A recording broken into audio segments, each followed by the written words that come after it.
मूंखे ॻाल्हि सम्झ में नथी अचे त मूंखां पोइ मूं वारो नीगर गादी संभालींदो या मुर्गो वॾनि जी कमाईअ ते पाणी फेरे छॾींदो।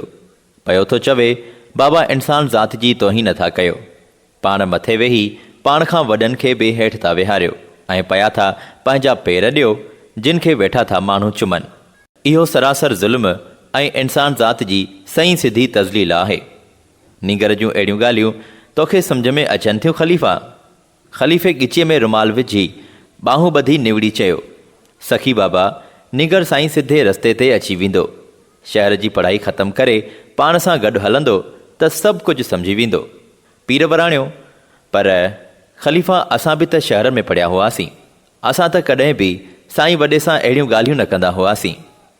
ख़लीफ़े चयो, बाबा साईं, वॾे जन अव्हां खे शहर ज़रूरु पढ़ायो हुयो, पर जाॾे काॾे मुरीदनि ॾे दावत ते अक्सर पाण सां गॾु अव्हां खे साण खणी वेंदा हुआ। अव्हां बि मूंखे यादगिरो आहे त पेर चुमण त छा पर हथ चुमण ते बि नाराज़ थींदा हुयो।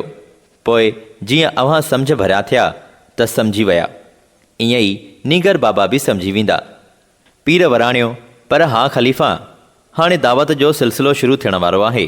नीगर चवे थो मां पढ़ाई जारी रखंदुसि ऐं अव्हां सां ग़रीबनि, मिसकीननि, अबोज माण्हुनि खे फुरण, लुटण ऐं पिनण न हलंदुसि।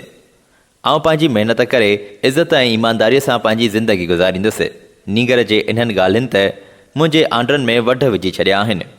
ख़लीफ़े वराणियो, बाबा साईं, अव्हां परेशान न थियो।